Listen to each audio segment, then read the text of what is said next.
ವಿಶ್ವಕದ್ಭುತ ಮೂರ್ತಿ ಎನಿಸಿರೆ ಭಾಸ್ವರಾಯ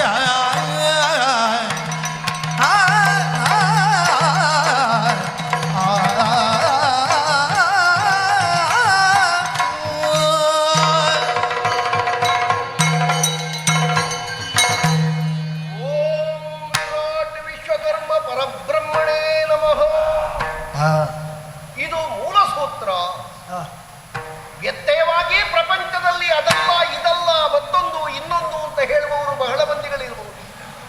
ಆದರೆ ನಮ್ಮ ಸೂತ್ರ ಪ್ರಕಾರ ಓಂ ವಿರಾಟ್ ವಿಶ್ವಕರ್ಮ ಪರಬ್ರಹ್ಮಣೇ ನಮಃ. ಅಂತಹ ಪರಬ್ರಹ್ಮವನ್ನು ಸಾಕ್ಷಾತ್ಕರಿಸುವುದಕ್ಕೆ 5 ಮಂದಿ ಋಷಿಗಳು ಪ್ರಯತ್ನಿಸಿದರಂತೆ. ಸನಾದ, ಸನಾತನ, ಅಭುವನ, ವೃತ್ನ, ಅಪರ್ಣ.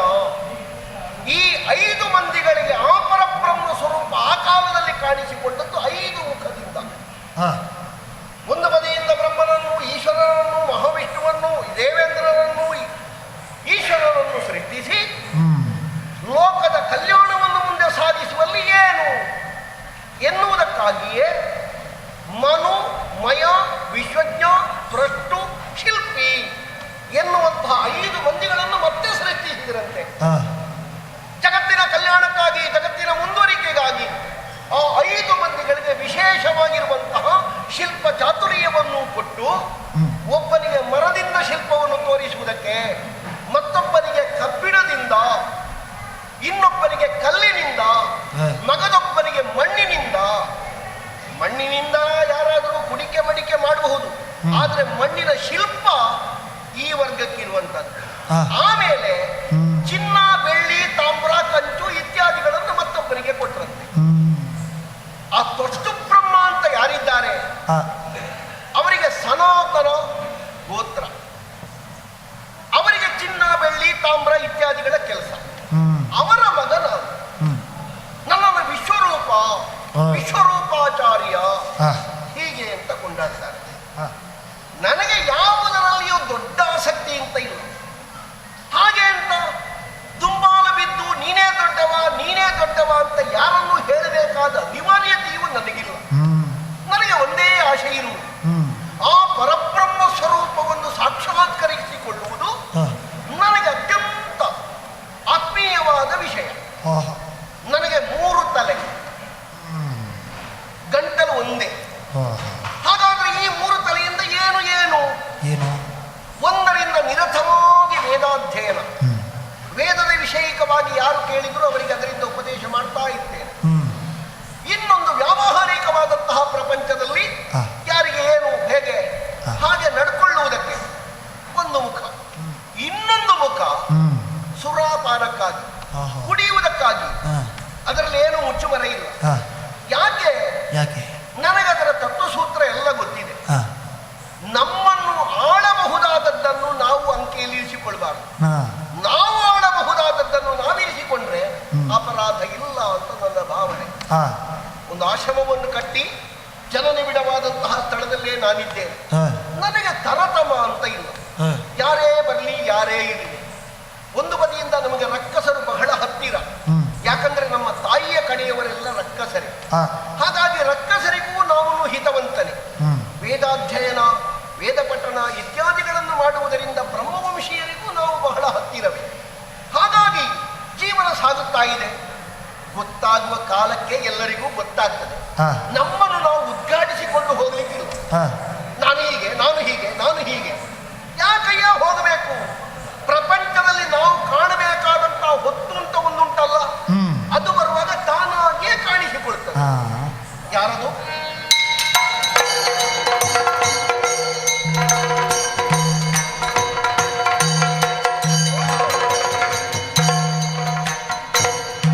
ಇಂದ್ರ. ಹೌದು, ದಿವಲೋಕನ ಸದಸ್ಸಿನಲ್ಲಿರಬೇಕಾದವು. ಬಹಳ ಕೆಳಗೆ ಬಂದೆಯೋ ಅಲ್ಲ, ಇಲ್ಲಿಯವರೆಗೆ ಬರುವ ಕಾರ್ಯವಿಚಾರ ಇದ್ದದ್ದರಿಂದ ನನ್ನೊಮ್ಮೆ ಕಂಡು ಮಾತಾಡಿಸಿ ಹೋಗೋಣ ಅಂತ ಬಂದಿಯೋ? ಮೇಲೆ ಕೆಳಗೆ ಎಲ್ಲ ವ್ಯಾಪ್ತಿ ಇದ್ದವರಿಗೆ ಮೇಲೆ ಕೆಳಗೆ ಅಂತ ಆಗ್ಲಿಕ್ಕೆ ಅದಿಲ್ಲ. ಅಂತೂ ನೀನು ಮೇಲೆ ಕೆಳಗೆ ಆಗಲಿಲ್ಲ. ಹೌದು, ನೀನು ಇಲ್ಲಿಯವರೆಗೆ ಕಷ್ಟ ಬ್ರಹ್ಮನ ಸ್ವರೂಪವಾದಂತ ಬ್ರಾಹ್ಮದ ಮೂರ್ತ ಸ್ವರೂಪವೇ ಮಧ್ವಾಚಾರ್ಯರನ್ನು ಕಾಣುವ ಪ್ರಸಕ್ತಿ ದೇವ ಕಾರ್ಯಾರ್ಥವಾಗಿ ಬಂತು. ತ್ರೈಲೋಕ್ಯಾಧಿಪನಾಗಮನವಾಯ್ತೇಕಿನಿ ಸುರಪಾಲ ನಿಲ್ದನು ಬೃಹಸ್ಪತಿಯೋ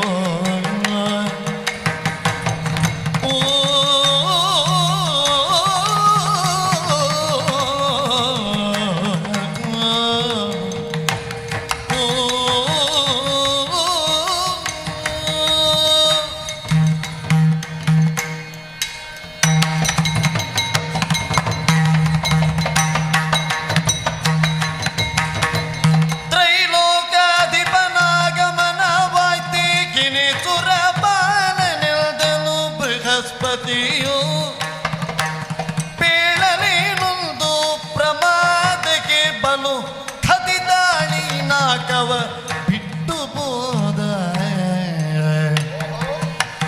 ಕುರುಬಿರದಿರೆ ಸಭೆಗಿರುವುದೇ ಶೋಭೆಯು ಗುರುಬಿರದಿರೆ ಸಭೆಗಿರುವುದೇ ಶೋಭೆಯು ವರ ಧರ್ಮ ಸಂಕಾಶವಿಗುವುದೇ ಚರಜ ಸಂಭವನಿತ್ತ ನೇಮದಿ ಬಂದೆವು ಗುರುವರ್ಯನಾಗಿ ರಕ್ಷಿಪುದು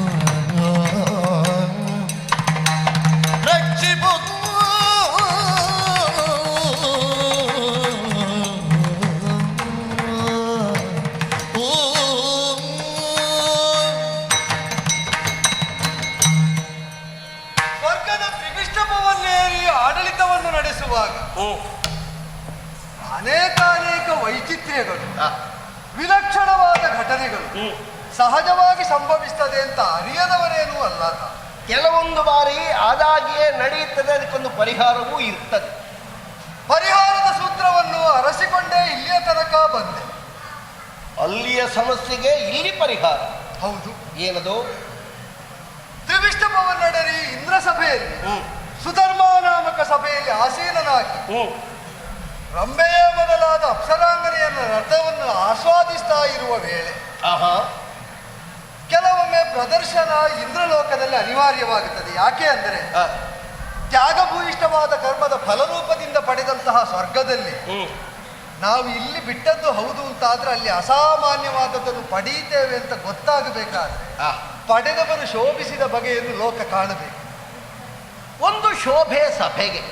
ಆದ್ದರಿಂದಲೇ ಅಪ್ಸರಾಂಗನೆಯರ ನರ್ತನವನ್ನು ಆಸ್ವಾದಿಸ್ತಾ ಇರುವಾಗ ಆ ರಸಲೀನತೆಯ ಕಾಲದಲ್ಲಿ ಗುರುಗಳಾದ ಬೃಹಸ್ಪತಿ ಆಚಾರ್ಯರು ಬಂದರು. ಅವರೇನು ಮಧ್ಯದಲ್ಲಿ ಬಂದದ್ದು, ಸಭೆ ಅರ್ಧದಲ್ಲಿರುವಾಗ? ಈಗ ಅವರು ಇಂಥ ನೆಲೆಯಲ್ಲೇ ಬರಬೇಕು, ಹೀಗೆ ಬರಬಾರದು ಅಂತ ನಮಗೆ ನಿರ್ಬಂಧಿಸುವ ಅಧಿಕಾರ ಇಲ್ಲ, ಗುರುಸ್ಥಾನ ಅಲ್ವೋ. ಆದರೂ ಗುರುವಾದವ ಸಾಧಾರಣ ಸಭೆ ಪ್ರಾರಂಭ ಆಗುವಾಗ ಬೇಕಲ್ಲ. ಹಾಗೆ ಅಂತ ಸಭಾ ಕಲಾಪದಲ್ಲಿ ಧರ್ಮಚಿಂತನೆ ನಡೀತಾ ಇರುವಾಗ ಅವರು ಅನುಪಸ್ಥಿತರಾದರೆ ಆಕ್ಷೇಪಿಸಬಹುದು.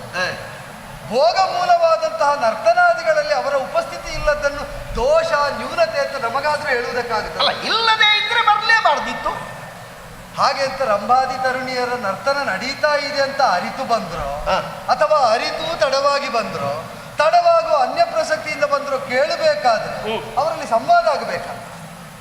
ನೀನೇನು ಹೇಳ್ತೀಯ? ಅವರು ಬಂದರು ಅಂತ ಹೇಳ್ತೀಯ, ಅವರಲ್ಲಿ ಸಂಭಾಷಣೆಯೂ ಆಗಲಿಲ್ಲ ಅಂತ ಅಂದಾಗ ನಾನು ಹೇಳಿದ್ರಲ್ಲ, ರಸಲೀನತೆಯಲ್ಲಿ ಎದ್ದು ನಿಲ್ಲಿಲ್ಲ, ಉಪಚರಿಸಲಿಲ್ಲ, ಆಧರಿಸಲಿಲ್ಲ. ಹಾಗಾದ್ರೆ ಅವರು ಬಂದದ್ದು ಹೋದದ್ದು ನಿನಗೊತ್ತಾಗಲಿಲ್ಲ? ಗೊತ್ತಾಯ್ತು ಹೋದಾಗ. ಹೋದ ಮೇಲೆ ಗೊತ್ತಾಯ್ತು. ಈಗ ತೇಜಪುಂಜ ಮೂರ್ತಿಗಳಾಗಿದ್ದಂತಹ ದೇವತೆಗಳು ಹತಪ್ರಭರಾದಾಗ ದೇವಾಧಿಪತಿಯಾದ ನನ್ನ ಅರಿವಿಗೆ ಬಾರದೇ ಇರ್ತದೋ? ಬರಲೇಬೇಕಲ್ಲ. ಬೆಳಕಿನ ಲೋಕದಲ್ಲಿ ಅಂತರಂಗ ಕತ್ತಲಾವರಿಸಿದ ಕಾಲದಲ್ಲಿ ಇಲ್ಲ, ಇದು ಗುರು ಪ್ರಕೋಪದ ಮೂಲದಿಂದ ಆದದ್ದು. ಆ ಗುರು ತೇಜ ಇಲ್ಲ ಅಂತ ಆದರೆ ನಮ್ಮದ್ದಾದಂತಹ ದೇವತಲದಲ್ಲಿ ಎಲ್ಲವೂ ಸುವ್ಯವಸ್ಥಿತವಾಗಿ ಇರುವುದಿಲ್ಲ. ಗುರು ಕಾರುಣ್ಯದಿಂದಲೇ ಇದು ತನಕದ ಪ್ರಾಪ್ತಿ ಎಲ್ಲವೂ ಇದ್ದದ್ದು. ಇದನ್ನು ಅರಿತವರನ್ನು ಅರಸಿದರೆ ಅವರು ಅಂತರ್ಧಾನರ ಯೋಗನಿಷ್ಠರಾದಂತಹ ಅವರು ಕಾಣಬಾರದು ಅಂತ ಸಂಕಲ್ಪಿಸಿದರೆ ಕಾಣುವಂತೆ ನಿರ್ಬಂಧಿಸುವುದಕ್ಕೆ ನನಗೇನು? ಚತುರಾನನಾದ ಬ್ರಹ್ಮದೇವನಿಗೆ ಅಸಾಧ್ಯ. ಬ್ರಹ್ಮಲೋಕಕ್ಕೆ ಹೋಗಿ ದೂರಿತ್ತುಕೊಂಡೆ. ಏನು ಹೇಳಿದ ಬ್ರಹ್ಮ? ಪ್ರಮಾದ ವಶದಿಂದ ಗುರುಗಳನ್ನು ಆಧರಿಸುವಲ್ಲಿ ನನಗೆ ನ್ಯೂನತೆ ಬಂದದ್ದು ಹೌದು, ಅತಿರೇಕ ಆಗಿಬಿಟ್ಟದ್ದು ಹೌದು. ತಿದ್ದಿಕೊಳ್ಳುವ ಅಂದ್ರೆ ಅವರು ಕಾಣ್ತಾ ಇಲ್ಲ ಅಂತ ಆಡಿದ್ರೆ ನಸುರಗೆಯಿಂದಲೇ ಉತ್ತರಿಸಿದ ಚತುರಾನನ, ಹೇಗೆ? ಅಲ್ಪಕಾಲ ಗುರುವಿಯೋಗವನ್ನು ನೀನು ಅನುಸರಿಸಲೇಬೇಕಾದ್ದು, ಅನಿವಾರ್ಯವಾಗಿ ಅನುಭವಿಸಲೇಬೇಕಾದದ್ದು. ನಿನಗೆ ವಿಹಿತವಾದದ್ದು. ಹಾಗೆ ಅಂತ ಗುರುವಿರಹಿತವಾಗಿ ದೇವ ಕಾರ್ಯ ನಡೆಯುವುದಿಲ್ಲವಾದ್ದರಿಂದ ಈಗ ಸಪ್ತಾಂಗಗಳಲ್ಲಿ ಒಂದು ಪುರೋಹಿತರು ಅಂತ ಬೇಕಲ್ಲ.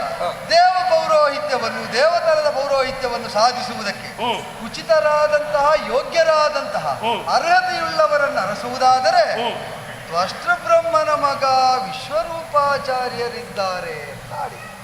ಅದಕ್ಕೆ ಅವರನ್ನು ಓಲೈಸಿ ಒಪ್ಪಿಸಿದೆ ಅಂತ ಆದರೆ ಅವರ ಬ್ರಹ್ಮ ತೇಜ ಎಲ್ಲವನ್ನು ತಾನಾಗಿ ಬೆಳಗುತ್ತದೆ.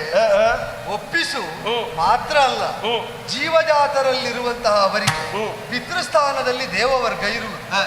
ಈಗ ಪಿತೃಗಳ ಹಿತವನ್ನು ಸಾಧಿಸುವುದು ಪುತ್ರರಾದವರಿಗೆ ಕರ್ತವ್ಯವಾಗುತ್ತದೆ. ಎಂದ ಮಾತನು ಕೇಳಿ ವಿಶ್ವರೂಪನು ನಗುತ್ತಿಂದನು ಫಳಿರೆ ಲೇಸಾಯ್ತು ವೃಂದಾರಕರಿಗೆ ಧರ್ಮಾಚಾರ್ಯನಗೇನಾದರೆ ಆ ವೃಂದಾರಕರಿಗೆ ಧರ್ಮಾಚಾರ್ಯನಗೇನಾದರೆ ಒಂದು ಮಾತುಳ್ಳಿಲ್ಲಿ ಮೊದಲು ಎಂದ ಮಾತನು ಕೇಳಿ ವಿಶ್ವರೂಪನು ನಗುತ್ತಯ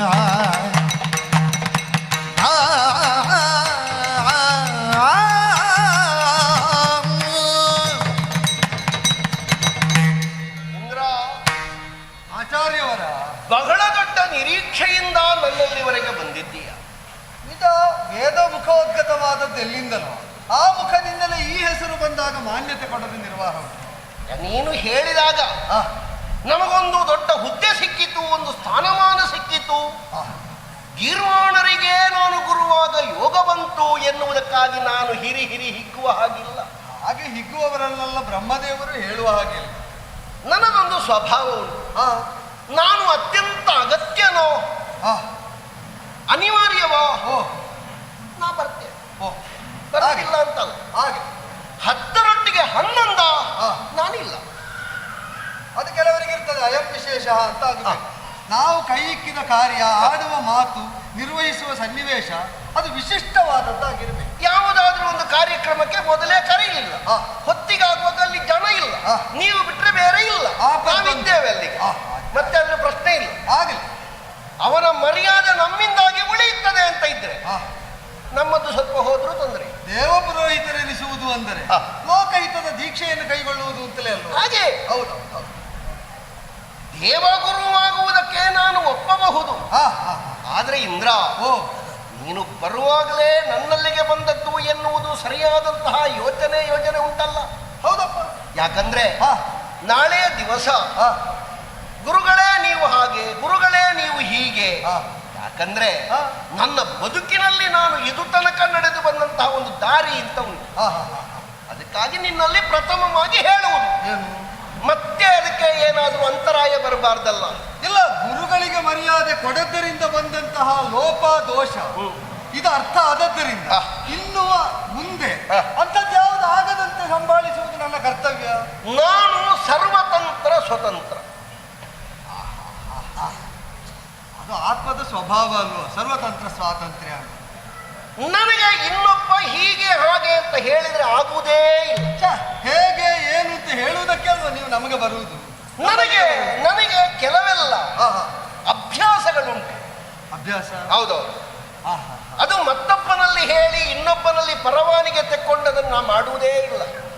ಈಗ ಸದಾಚಾರದಿಂದಲೇ ಉಳಿದವರ ಆಚಾರ ನಿಷ್ಠೆಯನ್ನು ಪ್ರಚೋದಿಸುವಂತಹ ಸ್ಥಾನದಲ್ಲಿರುವವರು ಒಳ್ಳೆಯದನ್ನೇ ಹೊಂದಿರ್ತಾರೆ ಅಂತ ಶ್ರದ್ಧೆ ಉಂಟು ನನಗೆ. ನಾವು ಒಳ್ಳೆಯದನ್ನೇ ಹೊಂದುವುದು, ಒಳ್ಳೆಯದಕ್ಕಾಗಿ ಹೊಂದುವುದು, ಒಳ್ಳೆಯದು ಉಂಟು ಅಂತಲೇ ಹೊಂದುವುದು. ನಿಮಗೆ ಒಳ್ಳೆಯದಾಗುವುದಿದ್ರೆ, ಏನನ್ನು ಹೊಂದುವುದಿದ್ರು ನನಗೆ ಆಕ್ಷೇಪ ಇಲ್ಲ. ನಾಳೆ ಗುರುಪೀಠದಲ್ಲಿ ಕುಳಿತಿರುವ ನನ್ನನ್ನು ಗುರುಗಳೇ ಅದೊಂದು ಹಾಗೆ, ಗುರುಗಳೇ ಅದೊಂದು ಹೀಗೆ, ಯಾವ ಕಾಲಕ್ಕೂ ನೀನಾಗ್ಲಿ ನಿನ್ನವರಾಗ್ಲಿ ನನ್ನನ್ನು ಪ್ರಶ್ನಿಸಕೂಡದು. ನೀವು ಹಾಗೆ ಮಾಡುವುದಿಲ್ಲ ಅಂತ ವಿಶ್ವಾಸ ಇದ್ದದ್ದರಿಂದ ವರ್ಣ ಮಾಡ್ತಾ ಇರುವುದು. ನೋಡು, ನಾನು ಮಾಡ್ತೇನೋ ಇಲ್ವೋ ಅದು ಪಕ್ಕ ಗೊತ್ತಾಗ್ಲಿಕ್ಕಿಲ್ಲ.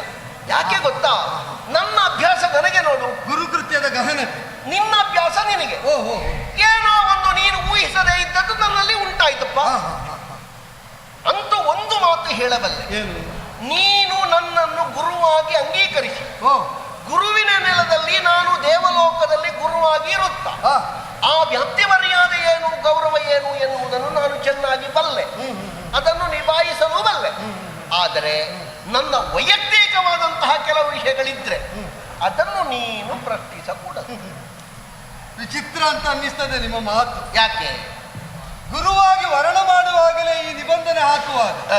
ಭವಿಷ್ಯದಲ್ಲಿ ಖಚಿತವಾಗಿ ಹ. ಅನಪೇಕ್ಷಿತವಾದದ್ದನ್ನು ಹ. ದೌರ್ಜನ್ಯವನ್ನು ಹ್ಮ್. ಎಸಗುವ ಲಕ್ಷ್ಯ ಇಟ್ಟುಕೊಂಡೇ ಮಾತಾಡಿದ ಹಾಗೆ ಭಾಸ ಆಗುತ್ತದೆ. ಹ್ಮ್. ಆದರೆ ಹ. ಹೆಸರು ಹೇಳಿದವರು ಬ್ರಹ್ಮದೇವರಾದದ್ದರಿಂದ ಹ. ಅಂಥದ್ದನ್ನೆಲ್ಲ ಮಾಡುವುದಕ್ಕಿಲ್ಲ ಅಂತ ಒಂದು ಶ್ರದ್ಧೆಯಿಂದ ನಂಬಿಯೇ ಬಂದವನಾದ ನನಗೆ ಹ್ಮ್. ಅಂತಹ ವಿಕಲ್ಪಗಳು ಮೂಡುವುದಿಲ್ಲ. ನೋಡು, ಹ.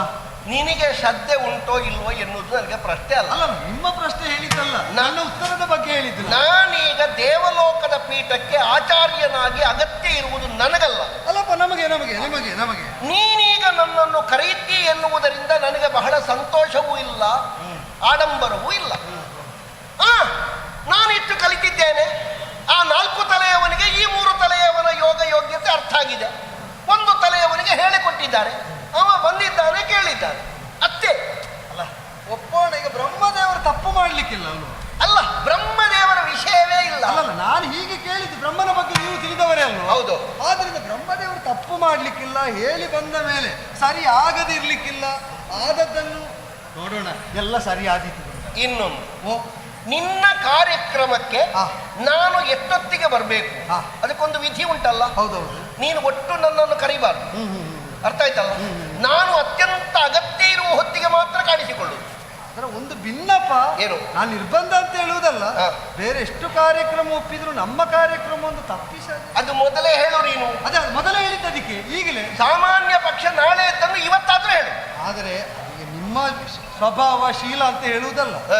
ಮೊದಲೇ ಹೇಳಿದ್ದದು ಮೊದಲಿಗೆ ಬಿಡ್ತಾರೆ. ಹ. ಆ ಬಳಿಕ ಹೊಸ ಹೊಸ ಸೇರ್ಪಡೆ ಆಗ್ತಾ ಹೋಗ್ತದೆ. ಕಾರ್ಯಕ್ರಮ ಅಲ್ವ, ಯೋಗ್ಯತಾವಂತ ಅದೇ ನಾನು ಇವರೆಲ್ಲ ಅರಸಿ ಕರೆಯುತ್ತದೆ. ಅಲ್ಲ, ನಾನೇ ಹೇಳಿದ್ದಲ್ವಾ, ಓ, ಓ. ಸಾಮಾನ್ಯ ಪಕ್ಷ ನಾಳೆ ಆಗುವುದನ್ನು ಇವತ್ತು ಸಂಜೆ ಆದ್ರೂ ಹೇಳು. ಆದೀತು ಆದೀತು ಆದೀತು. ಅದು ಹೇಳುವುದಕ್ಕೆ ಜನ ಇಡ್ತೇನೆ. ಹ. ಅದು ಹೇಳುವುದಕ್ಕೆ ಜನ ಇಡ್ತೇನೆ. ಮತ್ತೆ ದೇವಗುರುಗಳ ನಿವಾಸ ಅಲ್ಲಿ ಉಂಟು, ಹ. ಅದೆಲ್ಲ ನನಗೆ ಬೇಡ. ಹ, ಹ, ಹ. ನಾನು ಹೇಳಿದ ಜಾಗದಲ್ಲಿ ಹ. ನಿನ್ನವರು ನನಗೆ ಒಂದು ವಸತಿ ಸೌಕರ್ಯವನ್ನು ಮಾಡಿಕೊಡ್ಬೇಕು. ಈಗ ಶ್ರೀ ಸಂಸ್ಥಾನ ವಿಜಯಂಗೈಸುವಂತಹ ಸುಮುಹೂರ್ತ ಅದೆಲ್ಲ ಉಂಟು. ಆಹಾ. ಅದು ನಾಳೆ ಪ್ರಾತಃ ಕಾಲದಲ್ಲಿ ನಾನು ಬಂದು ಹ. ಪದಗ್ರಹಣ ಮಾಡ್ತೇನೆ. ನಾವು ಪ್ರತೀಕ್ಷೆಯಲ್ಲಿರಬಹುದು. ಪ್ರತೀಕ್ಷೆಯಲ್ಲೇ ಇರಬಹುದು, ಅದರಲ್ಲಿ ಏನು. ಪೂರ್ಣ. ನಾವು ಒಪ್ಪಿದ್ರೆ ಆಹಾ. ಆ ಬರುವ ಹೊತ್ತು ನೀನು ವಿಳಂಬ ಆಗ್ತಿ ಬಿಟ್ರೆ ನಾವು ವಿಳಂಬ ಆಗ್ಲಿಕ್ಕೆ. ಪೂರ್ಣಕುಂಭ ಸ್ವಾಗತ ಮಾಡಿ ಹ. ಸಗೌರವದಿಂದಲೇ ನಿಮಗೆ ಪದಾರೋಹಣ ಮಾಡುವುದಕ್ಕೆ, ಪದವನ್ನು ಏರುವುದಕ್ಕೆ ಹ್ಮ್. ಬೇಕಾದ ಸರ್ವ ವ್ಯವಸ್ಥೆ ಮಾಡಿ ಆ ಪಾದ ಮೂಲಕ ಪ್ರತೀಕ್ಷೆಯಲ್ಲಿರ್ತೇನೆ. ನಾನು ಎಲ್ಲಿರಬೇಕು ಎನ್ನುವುದನ್ನು ನಾನು ನಿಶ್ಚಯಿಸುವುದು. ಕಾಯುವ ಗುರುವಾಗಿ ಬರ್ತಿರ್ತಾನೆ. ಆ! ಹಾಗಲ್ಲ ಹೇಳಿದ್ದು. ಹ. ನಾವು ಕಾಯ್ತಾ ಇದ್ರು ಹ. ನಮ್ಮನ್ನು ಕಾಯುವ ಗುರುವಾಗಿ ಚಿತ್ತೈಸ್ತೀರಿ. ನೀನು ಹೇಳಿದ್ಯಾ, ಬ್ರಹ್ಮ ಅವನಲ್ಲಿ ವಿಶ್ವಾಸ ಉಂಟಲ್ಲ. ಆದ್ರಿಂದಲೇ ಮತ್ತೆ ಮತ್ತೆ ವಿನಂತಿ ಮಾಡ್ತಾರೆ. ಯಾಕಲ್ಲ ಮತ್ತೆ ಮತ್ತೆ ಕೇಳುದುಂಟು. ಅಂದ್ರೆ ಅವರಲ್ಲಿ ದೃಢೀಕರಣ ಮಾಡಿ ಒಪ್ಪಿಸುವುದು ನಿನ್ನ ಚಾತುರ್ಯಕ್ಕೆ ಬಿಟ್ಟದ್ದು ಅಂತ ಒಂದು ಹೇಳಿದ್ರಿಂದ ಹ. ಈಗ ಬ್ರಹ್ಮದೇವರು ಹೇಳಿದ್ರು, ನಾ ಮಾಡಬೇಕಾದದ್ದನ್ನು ಆಡಬೇಕಾದದ್ದನ್ನು ಆಡದೆ ನ್ಯೂನತೆ ಬರಬಾರ್ದಲ್ಲ. ಏನಿಲ್ಲ, ನೀನು ಹೋಗು, ನಿನ್ನ ಕೆಲಸ ಆಯ್ತಾ. ನಾ ಬರ್ತೀನಿ. ಅಪ್ಪಣೆ. ಸಂದರ್ಭದಲ್ಲಿ ದಿಕ್ಪತಿಗಳ ಜೊತೆಯಲ್ಲೇ ಇರ್ತೇನೆ. ಹೌದು, ಹಾಗೆ ಚಿತ್ತೈಸು. ಆಯ್ತು. ಚಿತ್ತೈಸು.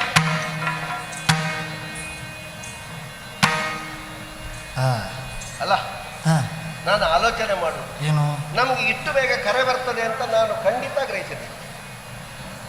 ಕರೆ ಬಂತಲ್ಲ ಎನ್ನುವುದಕ್ಕಾಗಿ ಸಂತೋಷ ಪಡುವುದಲ್ಲ. ಮತ್ತೆ ಈ ಕಿರಿಕಿರಿ ಯಾರಿಗೆ ಬೇಕು ಮಾರೆ? ನಾವು ನಮ್ಮಷ್ಟಕ್ಕೆ ಸ್ವಲ್ಪ ಸಂತೋಷದಲ್ಲಿ ತಲೆ ತಿಂದ ಬಂದು ನೋಡುವ. ಮತ್ತೆ ಅಲ್ಲೆಲ್ಲ ಹೋದ್ರೆ ನಮಗೆ ಸಿಕ್ಕುವುದೆಲ್ಲ ಹೇಗಿದ್ದದ್ದು ಅಂತ ಗೊತ್ತಿಲ್ಲ ನಮಗೆ. ಅಲ್ಲಿಯೂ ಸ್ವಲ್ಪ ಉಂಟಂತೆ, ಸ್ವಲ್ಪ ಅಮಲಿನದ್ದು. ಆದ್ರೆ ನಮ್ಮ ಭೂಲೋಕದಲ್ಲಿ ಸಿಕ್ಕುವಂಥದ್ದು ಯಾವ ಊರಲ್ಲಿ ಸಿಕ್ಲಿಕ್ಕೆ. ಹಾಗಾಗಿ ಒಂದು ಸ್ವಲ್ಪ ಹೌದು, ವಿನೋದಕ್ಕಾಗಿ ಸಂಭ್ರಮದಿಂದ ನೋಡುವ ದೇವಪೀಠವನ್ನು ಅಲಂಕರಿಸಿ.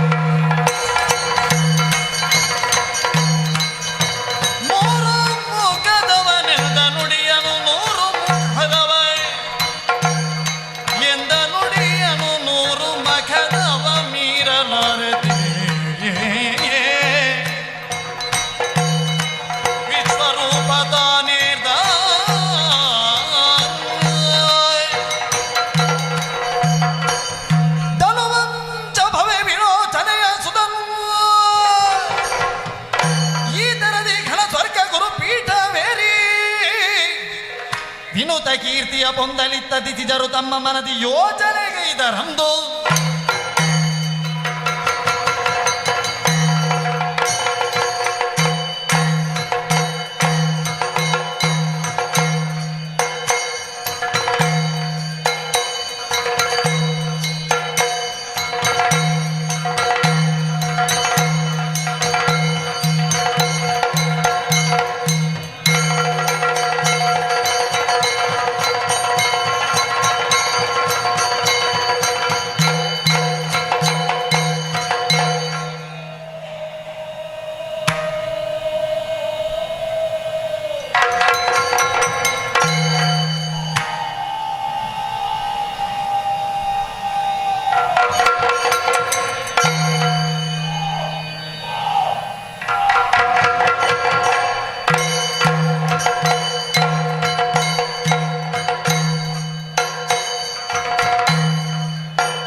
ಈ ಕಾಡಿನ ಹೇಗೆ ಬದುಕುತ್ತಾ ಇದ್ದೇವೆ, ನಮ್ಮವರ ಜೊತೆಯಲ್ಲಿ ಸಂತೋಷವಿದ್ದೇವೆ ಸತ್ಯ.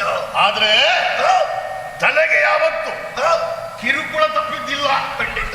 ಹೇಗೆ ತಪ್ಪಿದ್ದಿಲ್ಲ? ನಾವು ಎಲ್ಲಿರಬೇಕಾದವರು, ಯಾವ ರೀತಿ ಸಾಗಬೇಕಾದವರು, ಹೇಗೆ ಬದುಕು ಮುಂದುವರಿಸಬೇಕು, ಇದನ್ನೇ ಯೋಚನೆ ಮಾಡ್ತಾ ಇದ್ದವರು ನಾವು. ಕಾಡಿನಲ್ಲಿ ಇದ್ದೇವೆ, ಪ್ರಯೋಜನ ಉಂಟಾ?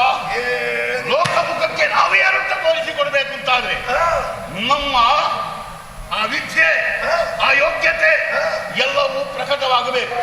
ಪ್ರಕಟವಾಗಬೇಕು ಅಂತಾದ್ರೆ ಹೊರ ರಾಜ್ಯವನ್ನು ನಾವು ನೋಡಬೇಕು.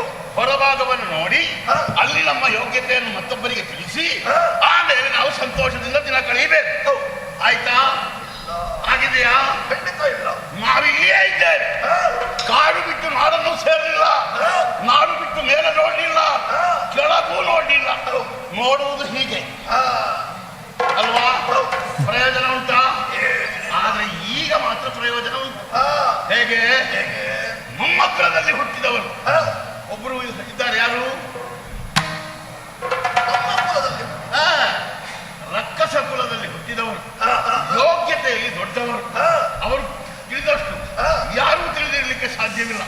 ಅವರು ಮಾತನಾಡಿದಷ್ಟು ಯಾರೂ ಮಾತನಾಡುವುದಕ್ಕೆ ಸಾಧ್ಯವಿಲ್ಲ.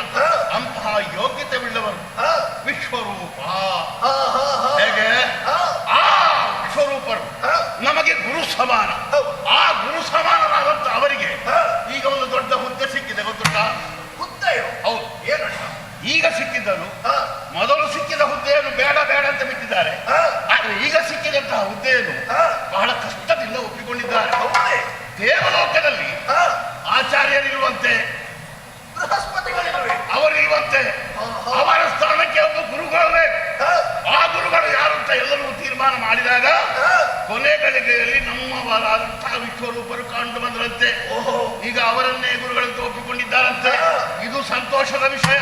ಯಾಕೆ? ಅವರ ನಾಗವನ್ನೇರಿ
ಈಗ ನಾವು ಮಾಡಬೇಕಾದಂತಹ ಕೆಲಸ ಒಂದಿದೆ. ಇಷ್ಟು ಕಾಲದಿಂದ ನಮ್ಮ ಜೀವನ ವ್ಯರ್ಥವಾಗಿ ಹೋಗಿದೆ. ನಮ್ಮ ಕಿರಿಯಮ್ಮಯ್ಯ ಮಕ್ಕಳು ದೇವತೆಗಳು ಸರಿ ಆ ನಾಟವೇರು ವಿಜೃಂಭಿಸುತ್ತಾ ಇದ್ದಾರೆ. ಹವಿರ್ಭಾಗವೆಲ್ಲವೂ ಕೂಡ ಅವರೇ ಭುಂಜಿಸುತ್ತಾ ಇದ್ದಾರೆ. ನಮಗೆ ಹವಿರ್ಭೋಜನ ಎಂಬುದು ಸಿಗುವುದಕ್ಕೆ ಸಾಧ್ಯವಿಲ್ಲದಂತಾಗಿ ಹೋಗಿದೆ. ಬಿಡುವುದಿಲ್ಲ ದೇವೇಂದ್ರ, ಬಿಡುವುದಿಲ್ಲ ಅಂತಾದ್ರೆ ನಾವು ಕೂಡ ಬಿಡಕೂಡದು. ಈ ಬಾರಿ ಹವಿರ್ಭೋಜನವನ್ನು ನಾವು ಉಣ್ಣಲೇಬೇಕು. ಇದುವೇ ಸಕಾಲ. ನಮ್ಮ ಗುರು ಸಮಾನರಾದ ವಿಶ್ವರೂಪರು ಹೇಗೂ ಅಲ್ಲಿ ಗುರುಗಳಾಗಿದ್ದಾರೆ. ಅವರಲ್ಲಿ ಹೋಗಿ ನಾವು ನಿವೇದಿಸಿಕೊಂಡೆವು ಅಂತಾದರೆ ಒಂದು ಪರಿಹಾರ ಸಿಗಬಹುದಣ್ಣ. ನಾವೀಗ ಹವಿಸ್ಸುಣ್ಣಬೇಕು. ಹೌದು. ಹವಿಸ್ಸುಣ್ಣಬೇಕಾದ್ರೆ ಗುರುಗಳ ಮನವೊಲಿಸಿಕೊಳ್ಳಬೇಕು. ಹೌದು. ಗುರುಗಳ ಮನಸ್ಸು ಒಲಿಸಿಕೊಳ್ಳಬೇಕು ಅಂತಾದ್ರೆ ಇಲ್ಲಿ ಕಾಲ ಕಳೆಯುವುದಲ್ಲ.